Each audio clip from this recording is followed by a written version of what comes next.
Ashama hordoftoota chaanaalii yoonii yookoo akkam jirtan fayyaa keessanii ani waaqafa galatu nagaa koodha har'as akkuma baratame viidiyoo tokko qabadhee isiniif dhufee jira warri chaanaalii kana faaraa taatan Yoonaasin jedhama chaanaalii kana subscribe gochuudhaan maatii keenyatti dabalama sana malee viidiyoowwan kana dura gadhiisni kan sin jala darbee jechuudha duubatti deemuudhaan ilaaluudhaan laayikii xiqqoo keessanii irraa fatina jechuun barbaada sana malee viidiyoon keenya akka namoota baay'ee bira ga'uuf sheerii gochuu keessan hin dagatin egaa viidiyoo irra qabadhee dhufetti isiniif darbuudhaaf jecha shamarran jabeessanii wantoota dhiirarraa barbaadan yaada wayii qabadhee dhufee jira sirriitti jabeessanii wanta dhiirarraa barbaadan hin jira jechaadha. Isaan keessaa amma fakkeenyaaf dhiironni baay'een yaada akkamii kaasanii erga ani konkolaataa qabaadhee mana jireenyaa qabaadhee wantoota akkana qarshii gan qabaadhee shamarran kana caalan maal narraa barbaadan jedhanii wanta yaadan qabu garuu sirriitti kan kanaa olitti jabeessanii shamarran dhiirarraa barbaadan hin jiranii isa isteeppiiwwan 8 tokko qabadhee dhufee jira isa wajjin ilaallaa afaan turaa hordoftoonni chaanaalii. Egaa inni tokkoffaan jechuudha dhiira ifa ta'e sirriitti barbaadu jechaadha shamarran jechaadha dhiirri ifa akkamitti ta'a kan jedhutti yoo ibsa isaatti seennu jechaadha fakkeenyaadhaaf jechuudha isheedhaaf jechaadha wantoota baay'ee guutuu fi danda'a wantoota qarshiidhaan bitaman maal wantoota akkasii guutuu fi danda'a garuu immoo jechaadha waa'ee seenaa isaa waa'ee jireenya isaa waa'ee hiriyaa isaa waa'ee hojii isaa wantoota akkana kan jalaa dhuskoo kan ta'u ta'e ifaan bilisa kan itti naasofnu kan ta'u ta'e jechaadha baay'ee itti gadaantummaan itti dhaga'ama jechaadha maaliidhaaf sirriitti waa'ee keenya beekuu waan barbaadaniif keessattuu shamarran haala oolmaa keenyaa haala hojii keenyaa eenyu wajjin akka oollu wantoota akkana sirriitti beekuu ijaa barbaadaniif dhiira ifa ta'e yookaan immoo sirriitti waa'ee ofii ibsee kan beeksisu ta'uu qabnaaf jechaadha kana yeroo itti goone jechaadha gammadoo ta'an jechaadha shamarranii wanta barbaadan sirriitti waan dura argataniif kana sirriitti gochuu fi danda'uu qabna jechaadha. Inni lammaffaan immoo jechuudha dhiira ishee hubatu ta'uu fi qabda jechaadha. Kana yoo jennu akkamittiin hin hubanne jaaladheetanii miti akka jettan shakkiin qabu warri dhiiraa garuu immoo shamarran sirriitti dhiira hubatu barbaadu jechaadha. Rifeensa isheetirraa hanga luka ishee sirriitti nama ishee beeku ta'uu danda'u qabna. Fakkeenyaaf injira namoonni tokko baay'een isaanii maal jedhu ishee osoo taate wanta akkanaan raawwattu jedha nama fakkeenyaaf dhuma bashannanaa wayiitiyyuu hiriyootuma isaanii ishee osoo hin dabalatiin osoo wajjin socho'aa jiranii shamarree wayii osoo wanta wayii raawwatte ta'e isaan garuu maal jedhu ishee osoo taate osoo tiyya jaalallee koo taate wanta akkanaan raawwattu kan hin gootu jedhanii sirriitti abdiidhaan yookaan haala ishii sirriitti ijaa beekaniif wanta akkasii dubbachuu danda'u jechaadha.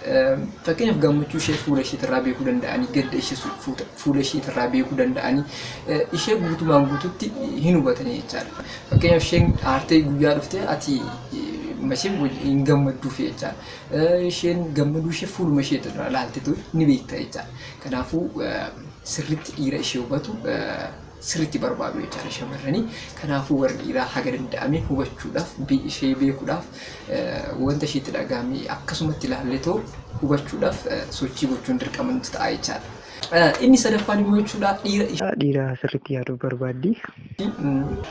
Shamarran jechaadha akkanumatti iyyuu wanta nuyi hojjennu tokkoon isaaniitu yeroodhaan hin ilaalu jechaadha. Kanaafuu egaa dhiirri yeroo hunda jaalallee isaatiif yaadu jechaadha wantoota godhu yookaan immoo jecha qofaan hin dhiisu jechaadha kanaafuu hojiidhaanis raawwatee itti agarsiisa jechaadha kanaafuu akkamittiin hiriyoota jaalallee keenya kan yaadu keenya isaanitti hin beekan fakkeenyaaf nyaatumaayyuu yeroo nyaattu amma nyaanni waan akkasitti illee ta'uu baatu nyaatumaayyuu yeroo nyaattu nyaata yeroo filtuuf kuni bara akkana simiidha akkana bara osoo akkana gootee wantoota akkana osoo jenneen fakkeenyaaf immoo iddoo bashannanaa wayiitti affeertee ta'u jechaadha ishee fakkeenyaaf kaafee wayii dursitee ati hin geejjaa jennuuti yeroo isheen dhuftutti kaatee fi teessoo jala harkistee teechistee nyaata akkuma eegaltaniin osoo ofii keetitti hin jedhin isheedhaaf akkas gootee wantoota akkanaatiin isheedhaaf yaaduu sirriitti agarsiisuu danda'u qabdi jechaadha. Kanammoo yeroodhaan gochuudhaan nuffii tokko malee hin goota taanan shamarran sirriitti wanta akkanaa dhiirarraa ijaa barbaadanii fi ati wantoota akkanaa hin guuttaaf taanan jaalalli keessanis sirriitti miidhagaa fi gammadaa taatanii hanga dhuma akka wajjin turtan shakkii tokko hin qabu. Egaa inni arfaffaan immoo jechaadha sammuudhaanis ta'ee qaamanis dhiira cimaa ta'e hin barbaadu jechaadha. Warri dhiiraa har'uma galtanii akka ispoortii yookaan sochii hin eegalle nan sodaadha. Garuu kanammoo shamarran baay'inatti argina. Maadhaaf shamarran gaachana akka ta'uuf ijaa barbaadaniif jecha. Fakkeenyaaf tarii karaa irrattis haa ta'uu iddoo hojiittis haa ta'u carraan namaa walitti bu'iinsatii yoo kan uumamu ta'e inni ati akka jirtuuf itti waan amantuuf sodaa tokko malee sochootee jira. Atis immoo gizee gaachana taatuuf kana jaalalleen kun maaf tuqamti maaf nama gadi taatiin waalti yeroo wanti ishiidhaaf quuqama kee agarsiistu kana baay'ee jaallatu isaanii immoo jechaadha. Haaluma uumamaa ta'etu jechuudha.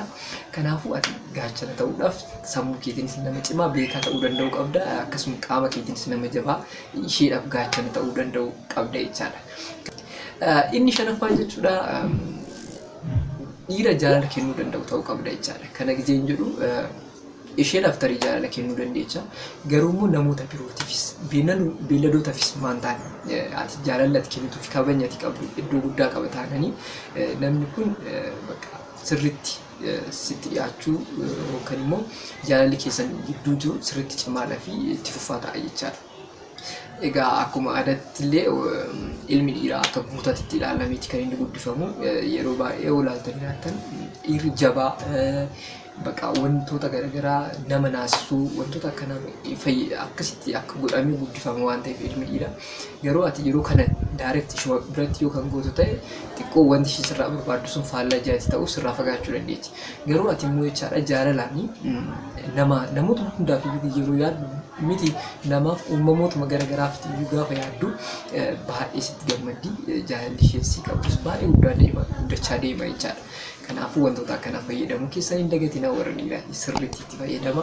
Yeroo kana shamarran sirriitti wanta sirraa barbaadu qarshii maal caalayyuu wantoota akkana gaafaati guutuu sirriitti iddoo sii qabaatti jechaadha. Inni jaaffaan jechuudha dhiira boqonnaa kennuuf barbaaddi shamarran baay'een jechaadha. Dhiirri boqonnaa akkamitti kennaafuu kan jiru ta'e fakkeenyaaf qarshiidhaan ta'uu danda'a, beekumsaan kan sammuudhaan ta'uu danda'a jechaadha. Egaa dirqama qarshii guddaa qabaachuun qabdu yookaan immoo miliyoonera ta'uu qabdu jecha sirraan eegamu. Kanaafuu garuu shamarran sitti boqonnaa argachuu qabdu yookaan jaalalleen ta'e sitti boqonnaa nama argatu ta'uu qabdi jechaadha. Yaaddoo keessa nama hin galle boru akkana ta'innaa iftaan akkana ta'innaa wanni jiru keessa yaaddoo guddaa keessa nama hin galle ta'uu qabdi yeroo si wajjin taatu. Egaa wanti hundiyyuu si wajjin gammachuun itti dhagahamuu qaba. Sana malee immoo jechuudha wanti nama kanatti yookaan immoo jaalallee koo kanatti wanti ulfaatu hin jiru jettee sirriitti parsantii dhibbaan of amansiistee nama si wajjin jiraachuu ta'uu danda'u qabdi jechaadha. Kan sammuu jechuudha kan sirma hin shakkine ta'uu qaba jechaadha namni kuni. Fakkeenyaaf jireenya isaa keessatti shamarran kan baay'isu yookaan ta'u ta'e jechuudha. Shakka akka hin jiraanne jechuudha isa wajjin boru maaltu uumamaa har'a maaltu uumamaa wantoota jedhu keessa sodaa guddaa keessa akkasii wajjin hin jiraanneef jechuudha. Kana hundarraa dhiira bilisa ta'e yoo ati kan taatuuf ta'e jechuudha baay'ee itti gammaddi gammachuudhaan si wajjin dabarsiti turtiin ishee yookaan immoo jaalalli ishee si wajjin dabarsaa jirtu sun baay'ee gaariidhaa fi itti gammadaa akka taatu ishee godha jechaadha. Egaa inni torbaffaan immoo jechuudha dhiira amanamaa ta'eef barbaadde jechaadha. Shamarran yeroo baay'ee tarii warra dhiiraa jaalallee kiyyaaf amanamaadha jettanii deebii naa kennuu dandeechu. Garuu immoo jechuudha isaan jechuudha. Egaa garuu immoo jechuudha dhiironni tokko yeroo socho'aniyyuu kan shakkii namatti uuman hin jiranii jechaadha. Fakkeenyaaf sababoota garaagaraatiin socho'uu danda'an sababa hojiitiif ta'uu danda'a, sababa barnootaatiif imala garaagaraa raawwachuu danda'anii jaalallee isaaniitirraa fagaatanii jechaadha. Kanaafuu yeroo sanitti immoo shakkii guddaa namatti uuman hin jira jechaadha. Amanamummaa isaaniitiif iyyuu namni iddoo hin qabaanne hin jira jechaadha namni tokko jechaadha. Kanaafuu amanamaa ta'anii fi akka hin shakkamne gochuu danda'u qabna jechaadha. Jireenya keenya keessatti yookaan immoo jaalallee keenya jechaadha. Yeroo kana shamarran wanta duraa barbaadan ijaa argataniidhaaf jechaadha. Gara biraa ilaaluu, gara biraa socho'uu wantoota akkanaatirraa baay'ee of qusatu jechaadha. Turtii isaaniitti illee gammadoo yookaan jaalala isaaniitti illee gammadoo waan ta'aniif jechuudha. Egaa inni 8ffaa fi inni dhumaa jechuudha dhiira ishee ilaalu sirriitti barbaadde jechaadha shamarri. Kana yoo hin jedhu caluma jettanii ijuma ishee keessa qofa laaluu osoo hin taane tokkoffaa waa'ee qaama ishee sirriitti kan beeku ta'uu danda'u qabdan jechuudha. Kana yoo hin jedhu gammachuu ishee gadda ishee wanta itti dhagahame wantoota akkanaa akkanumatti ilaaltaniitumaan hubachuu nama danda'u qabdan jechaadha. Gammachuu ishee gadda ishee dhiphuu ishee wantoota akkanaa fuuluma ishee ilaaltaniitiyyuu nama hubachuu danda'u qabdan jechaadha. Egaa kan bareedina isheetillee jechuudha sirriitti kan ajaa'ibsiifattuuf ta'uu danda'u qabda. Egaa sochii isheetillee hunda duuka buutee nama ilaaluuf ta'uu qabda jechaadha. Fakkeenyaaf dadhabbiin ishee yeroo yeroodhaan itti himuudhaan wanta gaarii ishee hojjettu irratti jajjabeessuudhaan fakkeenyaaf wanta ishee hanqatu osuma wanti hin jedhini osuma isheen isin gaafatin dursitee hubatteetiin jechaadha. Wantoota akkasiin guuttaaf ta'an sirriitti gammadoo ta'anii si wajjin yeroon dabarsaa jiran yookaan immoo yeroon jaalala si wajjin dabarsaa jiran baay'ee isaan gammachiisaa. Sana malee immoo jaalalli keessa kan duraatiin sirriitti ol guddatee gara jaalala guddaatitti yookaan immoo bultii ijaarrachuutti kan isin jijjiirsisu ta'uu danda'a. Kana hundaayyuu gootan jecha jennaan jechaadha.